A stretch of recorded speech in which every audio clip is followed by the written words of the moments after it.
आप सबको हमारा एक न्यू वीडियो में स्वागत है। आज मैं आपके सामने एक छोटा सा कहानी से कुछ बातें बताना चाहता हूँ। एक गांव में एक वृद्ध संत रहते थे। उन्होंने अपना 3 शिष्यों को अपने पास बुलाकर उनको 3 दीपक देते हैं और उसके बाद उन्होंने उनसे कहते हैं, जैसे उसने अपना पहले चेले को अपने पास बुलाया, उसको कहा, ये दीपक तुम्हारी बुद्धि है, इसे लोगों और चीजों को समझने में इस्तेमाल करें। ये दीपक से सही और गलत में अंदर क्या है उस फर्क लोगों को समझाओ, जाने की क्या स्वीकारना है और क्या छोड़ना है।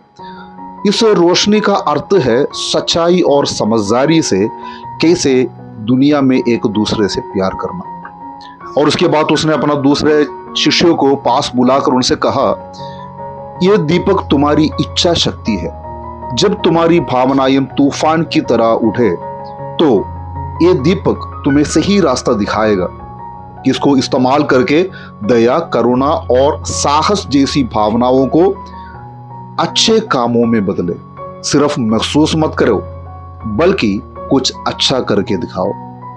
और उसके बाद उसने अपना तीसरे शिष्यों को अपना पास बुलाया और उन्हें सीने पर लगाकर उनसे कहा, यह दीपक तुम्हारा हृदय है।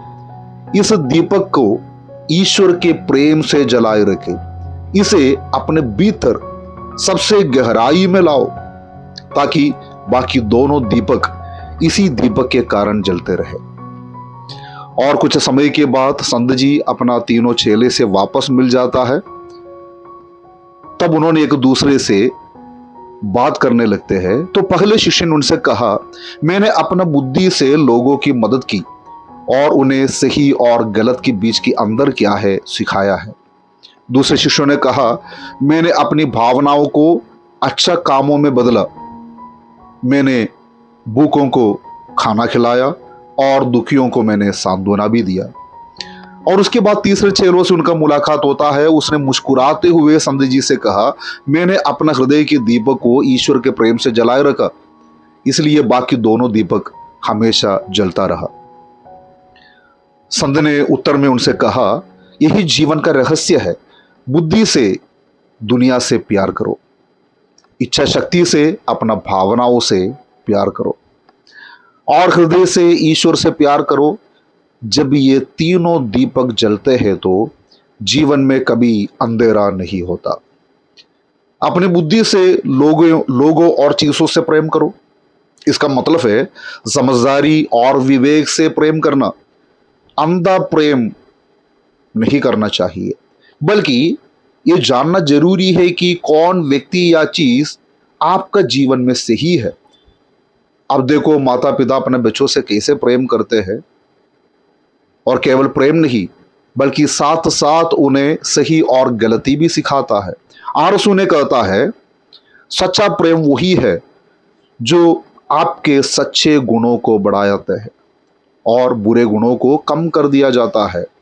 बाइबल भी कहता है कि हर एक बात को जांच लो, जो अच्छा है उसे अपना लो। और अपना इच्छा शक्ति से या भावना से प्रेम करो। इसका मतलब है भावनाएं बदलती रहते हैं, इसलिए उन्हें नियंत्रण करना सीखे और सही तरीका से उसे इस्तेमाल करे। जैसे किसी पर दया आना चाहिए, ये अच्छी बात है, लेकिन उस दया को कर्म में कैसे बदलना है ये आपकी इच्छा शक्ति पर निर्भर करता है। स्टोइक दार्शनिक ने कहता है कि हम अपनी भावनाओं को नियंत्रण नहीं कर सकते, लेकिन हम उन पर कैसे प्रतिक्रिया देते हैं यह हमारे हाथों में है। भगवद गीता में कृष्ण अर्जुन से यही कहते हैं कि भावनाएं स्वाभाविक है, पर कर्तव्य के अनुसार काम करना वो बेहतर है। अपने हृदय से ईश्वर से प्रेम करो। इसका मतलब है ईश्वर से या ईश्वर के प्रति गहरी निष्ठा और विश्वास और समर्पण रखना। यह सिर्फ भावना से नहीं बल्कि पूरे मन से ईश्वर को समर्पित होने की बात है। संत अगस्टिन ने कहा कि जब आपका हृदय ईश्वर में रमा है तो अपने कर्म अपने आप ही सही होंगे। तुलसीदास ने रामचरितमानस में कहा कि ईश्वर प्रेम मनुष्य की आत्मा को मुक्त करता है। यीशु मसीह ने एक बड़ी आदेश इस विषय में हमें दिया है, अपने परमेश्वर से अपने पूरे हृदय, अपनी पूरी आत्मा और अपनी पूरी बुद्धि से प्रेम